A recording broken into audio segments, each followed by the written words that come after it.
guys, welcome back.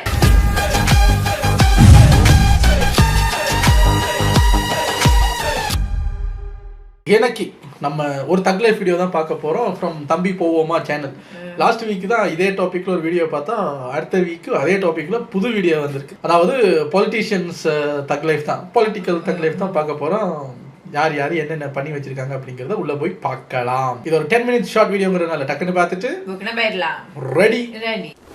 Hello வயசுல எப்படி இருக்கீங்க? இப்போ நம்ம மூவிஸ்ல ஆக்டர்ஸ் மணிவன் சத்யராஜ் கவுண்டமணி இவங்க காமெடியா பேசியிருக்க அரசியலை பத்தி தான் பார்க்க போறோம். இந்த வீடியோ படத்துல வந்து நோட் பண்ணேன், இவங்க 90sல ஃபன்னா காமெடியா பேசியிருக்க பாலிடிக்ஸை அப்ப யாராச்சும் பார்த்துருந்தாங்கன்னா அவங்களுக்கு சத்தியமா புரியாது. எப்படி கமலஹாசனோட மூவி 10 வருஷத்துக்கு அப்புறம் எல்லாத்துக்கும் பிடிக்குதோ புரியுதோ, அதே மாதிரி மணிவன் அப்ப பண்ண பொலிட்டிக்கல் காமெடி 20 வருஷம் கழிச்சு நடக்குதா எல்லாத்துக்கும் புரிய வந்திருக்கும். கன்ஃபார்ம் அப்ப புரிஞ்சிருக்காது யாருக்குமே. அந்த அளவுக்கு காமெடி முன்னோக்கி இருந்திருக்குது. அதுல ஒரு சில இன்ட்ரெஸ்டிங்கான காமெடி தான் நம்ம இப்ப பார்க்க போறோம். என் கேரக்டரே புரிஞ்சுக்க மாட்டேங்கிறியே, எனக்கு லோக்கல் பாலிடிக்ஸ் போர் அடிச்சிருச்சுடா. போன தடவை டெல்லிக்கு போனல, அப்போ அங்க ஒரு சாமியார செட்டப் பண்ணிருக்கேன். வர பப்ளிக் எலெக்ஷன்ல பார்லிமெண்ட் நிக்க போறேன். நேஷனல் பாலிடிக்ஸ் போக போறேன்டா. அப்ப புரியல, ஆனா இவர் சொன்னதெல்லாம் அப்புறம் நடந்தது. இப்போ புரியுது. இந்த வீடியோ ஃபுல்லா பார்த்துட்டு இந்த வீடியோ கண்டினியூ பண்ணலாமா வேண்டாமான்னு சொல்லி கமெண்ட் பண்ணுங்க. இந்த வீடியோக்கு ஒரு வேலை 5K லைக் தாண்டுச்சுன்னா நான் பார்ட் 2 பண்றேன் வேற ஆக்டர்ஸை வச்சு. ஓகே மக்களே, இப்போ நம்ம வீடியோக்குள்ள போலாமா? நான் உங்க ஜேடி, நீங்க பார்த்துட்டு இருக்கிறது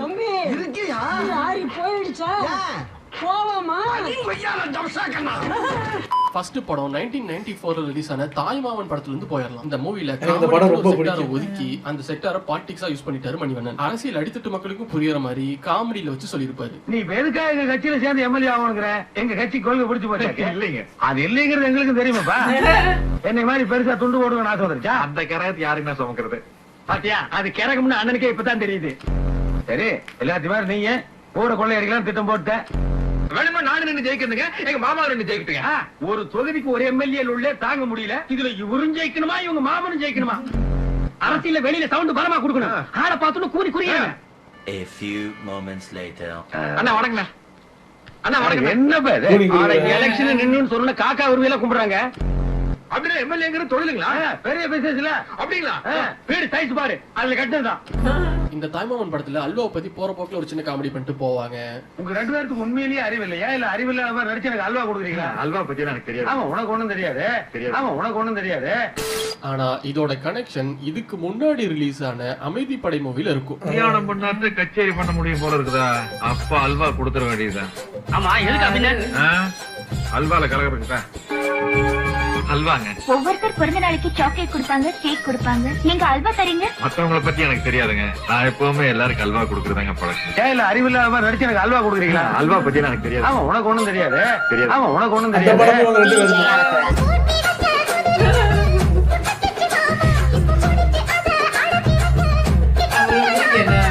படத்தோட ஆரம்பத்துல எம்எல்ஏ ஆகிறதுக்கு இந்த சீன் தான் எனக்கு ரொம்ப பிடிக்கும்.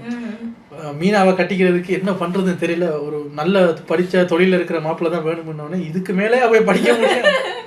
என்ன பண்றது? நெஞ்செல்லாம் முடி வந்துருச்சு, இனி ஸ்கூலுக்கும் போக முடியாது. மாப்பிள்ள எந்திரி, டர்ன் லெஃப்ட், டர்ன் ரைட். இவர் இப்படி திரும்பி நிற்பாரு. ஆகா, அதுக்குன்னே அளவடுத்து செஞ்ச மாதிரி இருக்கிய, என்ன மாமா பண்றது? பேசாம நீ எம்எல்ஏ ஆயிரு. மாமா அதுக்கெல்லாம் பெரிய படிப்பு படிக்கணும். ஐயோ மாப்பிள்ள, அந்த கர்மத்துக்கு படிக்கவே வேணாம் மாப்பிள்ள. என்ன மாமா சொல்றீங்க? இந்த வெந்தது வேகாதது, அறவேக்காடு, பைத்தியம், இந்த டீ கடையில கடன் சொன்னது, பீடியை கிள்ளி குடிச்சது, மொத்த கும்பல் அங்கதான் மாப்பிள்ள கிடக்கு அப்படின்னு மூக்க மூடுவாரு பாருங்க. சிரிப்பு வந்தது. இப்ப யோசிச்சு பார்க்கும்போது அந்த டைம்ல யாருக்குமே கோபம் வரலையா? இப்ப அந்த டைலாக படத்துல வைங்க பார்ப்போம். புதுசா ஏதாவது படத்துல படமே ரிலீஸ் பண்ண முடியாது. என்ன தைரியம் அப்ப அவங்களுக்கு? அப்படி ஓப்பனா சொல்லுவாங்க. சட்டசபைக்கு எப்படி ஆள் எடுப்பாங்கன்னா, ஒருத்தன் எத்தனை பேரை அடிக்கிறானோ அதான் பவர். மாதிரி இல்ல, இப்ப ரவுடிசம் பண்ணாதான் பாலிடிக்ஸ்குள்ள என்ட்ரி ஆக முடியுங்கிற அளவுக்கு பேசி வச்சிருக்காங்க. உடம்பு ஃபிட்டா இருக்கணுங்கிற மாதிரி ஒரு காமெடி போகும். அப்ப பேசாம எம்எல்ஏ ஆகிடு. அதுக்கு பெரிய படிப்புலாம் படிச்சிருக்கணும். எக்கா, அந்த காரணத்துக்கு படிப்பே தேவையில்லைக்கா. ஊர்ல கண்டது வேகாது, பெட்டி கடையில கடன் சொன்னது, பீடியை கிள்ளி குடிச்சது, அந்த கடையில கருப்பி திருடி கொண்டது, இந்த மொத்த கோபனாக கிடக்குது. இப்பெல்லாம் சட்டசபைக்கு ஆள் எப்படி எடுக்கிறாங்க தெரியுமில்ல? சும்மா மிலிட்டரி செலக்ஷன் தான். முந்தி எல்லாம் எத்தனை ஆளுங்க ஜெயிச்சு போறாங்களோ அதான் கட்சிக்கு பலம். இப்பெல்லாம் ஒருத்தன் எத்தனை ஆள் அடிச்சு சமாளிக்கிறானோ அதான் கட்சிக்கு பலம்.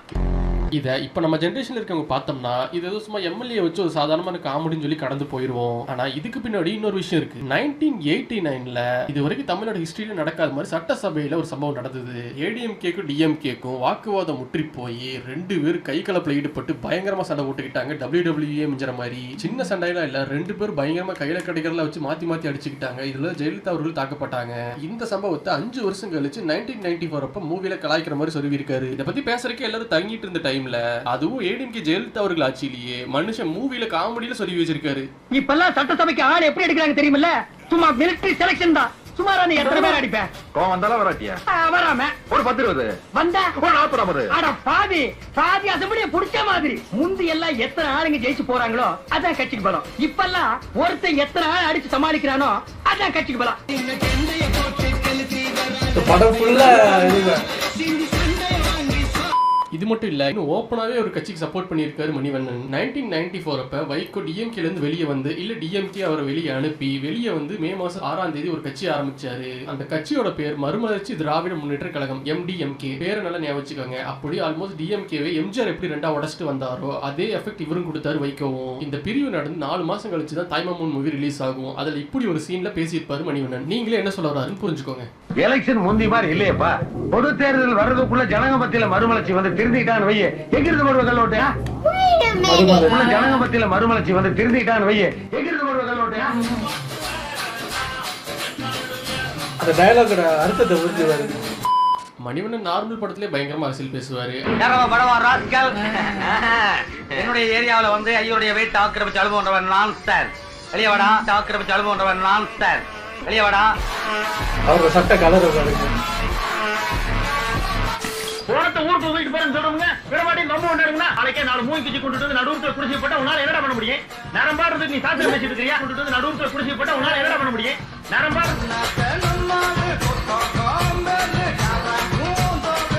மணிவண்ணன் நார்மல் படத்திலே பயங்கரமா அரசியல் பேசுவாரு. அதுவும் அரசியல்வாதியே நடிச்சா சொல்லவே வேண்டாம். எப்படிதான் முன்னாடியே கணிக்கிறாருன்னு தெரியல. 10 வருஷம் கழிச்சு நடக்க போறத துல்லியமா முன்னாடியே கணிச்சிடறாரு. சீக்கிரம் வாங்க சார். இதுக்குதான் டெல்லியில இருந்து ரயில விலைக்கு வாங்க சொன்னது. நீங்க கேட்க மாட்டேங்கிறீங்க. அதெல்லாம் சென்ட்ரல் கவர்மெண்ட் விவகாரம்னு. என்னையே சென்ட்ரல் ஸ்டேட் அவன் சொந்தமா பஸ் வாங்குறான், கப்பல் வாங்குறான், ஏன் ஏரோப்ளேனே வாங்குறான். நான் சொந்தமா ஒரு ரயில் வாங்க கூடாதா? எப்படி இருந்தாலும் இதெல்லாம் தனியா இருந்தா கொடுப்பான். நான் தான் பேசி முடிப்பேன். வெடிமுத்து வேக வேண்டியது பேர் வச்சு ஃபுல்லா ஏசி பண்ணி விட்டு போறேன். 10 years later. At the Shipping Corporation of India's privatization plan. வாகனத்தை தயாரிச்சது அசோக் லேலண்ட் நிறுவனம். அந்த வாகனத்தை இந்துஜா குரூப் அவங்க என்ன பண்றாங்க, சுகி மொபைலிட்டின்ற ஒரு கம்பெனிக்கு அந்த வண்டிங்களை கொடுக்குறாங்க. அந்த கம்பெனி தான் இந்த வண்டிகளை இயக்குறாங்க. இங்க நம்ம கண்ட்ராக்டர் கிடையாது, நம்ம டிரைவர் கிடையாது, நம்ம வண்டி ஓனர் கிடையாது. முழுக்க இந்த 610 பஸ்ஸும் தனியார் கிட்ட கொடுக்கப்பட்டது. நாட்டின் பொதுத்துறை விமான சேவை நிறுவனமான ஏர் இந்தியா கடந்த பல ஆண்டுகளாக கடுமையான பொருளாதார நெருக்கடியில் சிக்கி தத்தளித்து வந்தது. இதையடுத்து கடந்த 2019ஆம் ஆண்டு ஏர் இந்தியா நிறுவனத்தை முழுமையாக தனியாருக்கு விற்பனை செய்ய மத்திய அரசு முடிவெடுத்தது. இந்நிலையில் ஏலத்தில் வெற்றி பெற்ற டாடா நிறுவனம் ஏர் இந்தியாவை கையகப்படுத்தி இருக்கிறது. தனியார் தான் கொடுப்பான், நான் தான் பேசி முடிப்பேன். வெடிமுத்து வேக வேண்டியது பேர் வச்சு ஃபுல்லா ஏசி பண்ணி விட்டு போறேன்.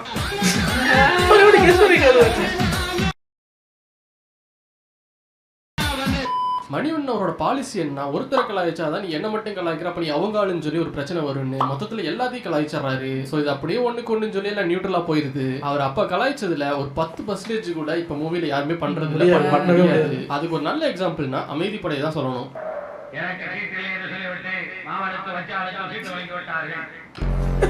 செல்வாக்கு இருக்கிறது என்பதை ஆங்கிலேய பேரரசிற்கும் ரஷ்யாவிற்கும் தெரிவிக்க வேண்டிய கட்டாயத்திற்கு நாம் ஆளாகி இருக்கின்றோம். இடையூறு செய்வதற்காகவே கட்சியின் இடையிலே உழைத்திருக்கிற காரணங்களே என்ன சோப்பு டாப்பா கொடுத்து ஓட்டு கேட்டிருக்காங்க. கவுண்டிங் நடந்தது, அதை கொடுத்து இதை கொடுத்து சொல்றீங்க. தேர்தல் செல்வா சொல்லிட்டாங்கன்னா நடுத்தல் எரிப்பேன். சொந்த ஊர் பொட்டியை உடைக்கிட்டோம். நீங்க எதிர்லீங்களா இல்லையான்னு பாத்துருவோம். உங்க ஊர்ல தானே நாங்க கல்லோட குத்துறோம். சொல்லுவாரு சொந்த ஒரு பெட்டி உடைக்கிட்டு அதுல எனக்கு ஓட்டு கூட வரும். உங்க ஊர்ல தான் இந்த படம்ல ரீவாட்ச் வேல்யூ ரொம்ப ஜாஸ்தி. திருப்பி பார்க்க சூப்பரா இருக்கும். ஸோ அதுலேருந்து எந்த ஒரு சீன் எடுக்க வேண்டாம். ஆனால் அமைதிப்படை 2 பெருசாக யாரும் பார்த்துருக்க மாட்டீங்க. அந்த படம் பெருசாக எங்கேயுமே ரீச் ஆகலாம் அமைதிப்படை 1 அளவுக்கு. அமைதிப்படை 1 அளவுக்கு இல்லைனாலும் ஆனால் கரண்ட் பாலிடிக்ஸை பயங்கரமாக கலாய்ச்சி வச்சிருப்பாரு இந்த அமைதிப்படை 2லையும். கட்சி பேருக்கு முன்னாடி ஒரு வார்த்தை சேர்த்து மேல இருக்கிற கலரை தூக்கி கீழே போட வேண்டியது, கீழே இருக்கிற கலரை போட வேண்டியது. புது கட்சி. அப்பம் பரவாயில்ல, ஒண்ணு மகன் 3 நல்ல குடும்பம். இவனுக்கு கையில தான் ஆட்சி. வாழ்க தமிழ்நாடு. அவரோட லாஸ்ட் மூவி தான் கட்சிக்கு நீ தானே தலைவர். இப்பெல்லாம் ஓட்டு வாங்குற கட்சியை விட ஓட்டை பிரிக்கிற கட்சிக்கு தான் வேல்யூ ஜாஸ்தி.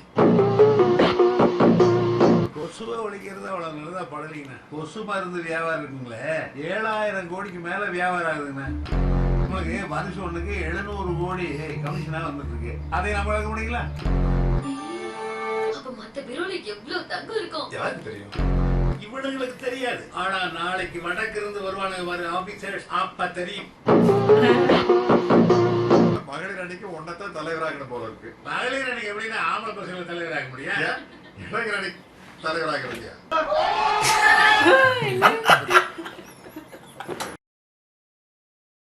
எப்படி பாருங்க, மகளிர் அணிக்கு ஒன்னே தலைவராக போனோன்னே அது எப்படிங்க லேடிஸ் அணிக்கு ஜென்ஸை தலைவராக போகணும்? ஏன் இளைஞர் அணிக்கு கிழவனுங்களை எல்லாம் தலைவராக ஆக்குறது இல்லையா? இளைஞர் அணின்ற பேர்ல யங்ஸ்டர்ஸுக்கு சான்ஸ் கொடுக்காம இளைஞர் அணின்ட்டு வயசானவங்களை வைக்கிறது இல்லையா? அது மாதிரிதான்ப்பா. உனக்கு உள்ள செல்போனுக்கு ஏற்பாடு பண்ணிருக்கேன். ஏதோ அந்த செல்போன்ல அந்த மாதிரி படங்கள்லாம் அடுப்பேன். ஆமா, இனிமேல படம் பார்க்கத்தான் முடியும், வேற வழி.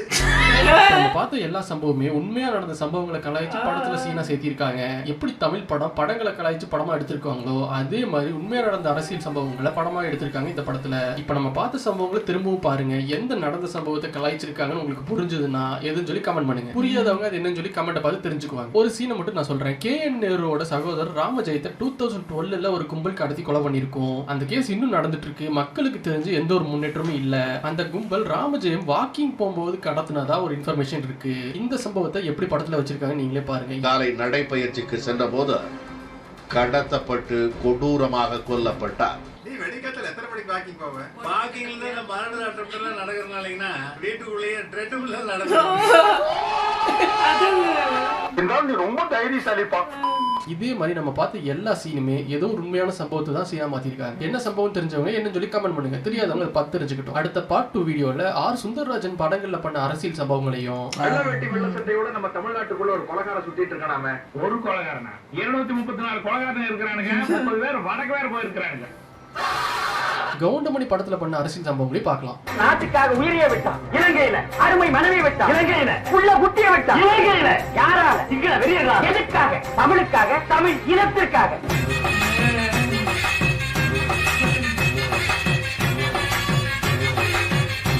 இந்த வீடியோ பிடிச்சிருந்தா லைக் பண்ணுங்க. இந்த வீடியோ 5K லைக் வந்தா சீக்கிரமா பார்ட் 2 பண்றேன். ஓகே மக்களே, அடுத்த வீடியோல பார்க்கலாம். வரட்டா. அப்ப இருந்த அந்த காமெடி எல்லாம் வந்து கருத்து எவ்வளோ ஸ்ட்ராங்காக இருக்குமோ அதில் சிரிப்பு வரும் நமக்கு. இப்போ பார்க்கும்போது என்ன சார் அப்படிங்கிற மாதிரி நல்லா இருக்கு. இதில் அந்த அந்த எனக்கு ரொம்ப பிடிச்ச படம் வந்து அது வந்து ஃபுல்லாக அரசியல் கிடையாது. பட் அதுலேயும் ஜெயலலிதா அம்மா கலாய்க்கிற மாதிரி அதில் ஒரு கேரக்டரே இருக்கும். மணிவண்ணன் சாரோட ஒய்ஃபுக்கு வருவாங்க. அப்போ அதில் கவுண்டமணி சார் சொல்லுவார், எல்லாம் அம்மா இருக்கிற தைரியம் பார்த்தா அது அம்மா யாருன்னு நமக்கு தெரியும்ல. அப்புறம் கவுண்டமணி சார் ஏதோ பண்ணின ஃப்ராடு தனத்தை அவங்க ஒரு அடியை ஒன்று அடித்து உட்கார வச்சிருவாங்க. சத்யராஜ் கிட்ட சொல்லுவார், இந்தா இருக்காங்களே லோக்கல் பாலிட்டிக்ஸ் அம்மா விட்டாங்க ஒரு அடி அப்படின்னு. அந்த ஜெயலலிதா மேடத்தை கலாய்ச்சா ப்ரைஸ் பண்ணியான்னு எனக்கு சொல்ல தெரியல. பட் அதில் இருக்கும். இப்போ இதில் தாய்மாமன்னு காட்டின படத்தில் வந்து இப்போ நீங்கள் காட்டினதெல்லாம் ஒரு 5% கூட இல்லை. அதில் படம் முழுக்க ஒரு கலாய் தான். அதில் எந்த சம்பவத்தை பற்றி பேசுகிறாங்கன்னு தெரியாது. பட் அவங்க 2 பேரும் எலெக்ஷனுக்கு இப்போ ரெடி ஆகிட்டாங்க. அவங்க ஏதோ மனு இந்த ரெஜிஸ்டர் பண்ணிட்டாங்க எலெக்ஷனில் நிற்கிறதுக்கு. அப்போ 2 பேரும் கவுண்டமணி சாரும் சத்யராஜரும் பேசிக்கிட்டே வருவாங்க. அப்போ சத்யராஜர் சொல்லுவார், இந்த வெளிநாட்டுக்கெல்லாம் சுற்றுப்பயணம் கூட்டி போவாங்க அப்படின்னு கவுண்டமணி சார் சொன்னாங்க. சொல்லுவார், போகிற இடத்துல நான் தொலைஞ்சு போயிட்டேன்னா, தொலைஞ்சு போனால் அந்த நாட்டுக்காரன் சும்மா இருப்பானா? நாங்கள் தேடுவோம்ல, மிஸ்ஸிங் எம்எல்ஏ மிஸ்ஸிங்னு தேடுவோம். அப்புறம் அவன் பிடிச்சி ஊருக்கு அனுப்பி வச்சிருவாங்க. ஏன்? அவன் நாடு கெட்டு போயிருப்பா வச்சிருந்தா, அதனால பிடிச்சி அவனை அனுப்பி விட்டுறாங்கன்ற மாதிரி ஒரு சொல்லுவார். ஸோ யாராவது ஒரு அரசியல்வாதி வெளிநாட்டுக்கு சுற்றுப்பயணம் போய் அங்கே தொலைஞ்சு போயிட்டாரா என்ன ஏதுன்னு தெரியல, உண்மை சம்பவம் எதுன்னு தெரியல. அதுக்கப்புறம் ஒரு மாதிரி ஜெயிச்சிருவாரு. ஆமா, ஜெயிச்சு வெளியே வந்ததுக்கு அப்புறம் இவர் ஜெயிச்சது மீனாவை கட்டுறதுக்காக. ஒரு ஒரு அல்லக்கைன்னு ஒருத்தர் ஒரு இருப்பார் கூட, மணிவன் கூட. அவர் வந்துக்கு அப்புறம் அப்பா நீங்க மக்களுக்கு அது நல்லது பண்ண மாட்டீங்களா அப்படின்னு கவுண்டர் பண்ணி பலார்னு ஒன்று விடுவாரு. ஏன்டா வழக்கத்தை மாத்துறீங்க, இதுக்கு முன்னாடி வந்தவங்க ஏதாவது பண்ணியிருக்காங்களா, அப்போ நாங்க மட்டும் எதுக்கடா பண்ண, நாங்க மட்டும் இழிச்சவாயா, முன்னாடி எப்படி இருந்ததோ இப்போ அப்படித்தான் அப்படிங்கிற மாதிரி சர்ற மாதிரியே கலாச்சி வச்சிருப்பாரு. நான்லாம் அதை வந்து லூப்பில் போட்டு கேட்டுக்கிட்டே இருப்பேன், பார்த்துக்கிட்டே இருப்பேன். சூப்பராக இருக்கும். நீங்களும் டைம் கிடைச்சா பாருங்கள். இப்போ இந்த வீடியோவில் நீங்கள் பார்த்த எல்லாமே ஒரு 5% கூட வராது. அவங்களோட மூவிஸ் எல்லாம் எடுத்திங்கன்னா அரசியல் படமே இல்லை, கதை வேறையாக இருந்தாலும் டயலாக்லேயோ ஒரு ரெஃபரன்ஸ்லேயோ கண்டிப்பாக ஒரு பொலிட்டிக்கல் அடி அந்த படத்தில் அவங்க 3 பேரும் சேர்ந்தாங்கன்னா இல்லாமல் இருக்கவே இருக்காது. சூப்பராக இருக்கும். இப்போ இந்த கண்டென்ட்டில் அவர் கை வச்சதுனால நிறையா இவருக்கு வரும். நமக்கும் ஒரு பொலிட்டிக்கல் வீடியோவோட நம்ம கவுண்டமணி சார்லாம் மறுபடியும் பார்க்குற அந்த ஒரு ஃபீல், உங்கள் கூட எல்லாம் சேர்ந்து பார்க்குற ஃபீல் நல்லா இருக்குது. Nice, very nice. உங்களை அடுத்த வீடியோவில் வந்து சந்திக்கிறேன். Take care. பாய்.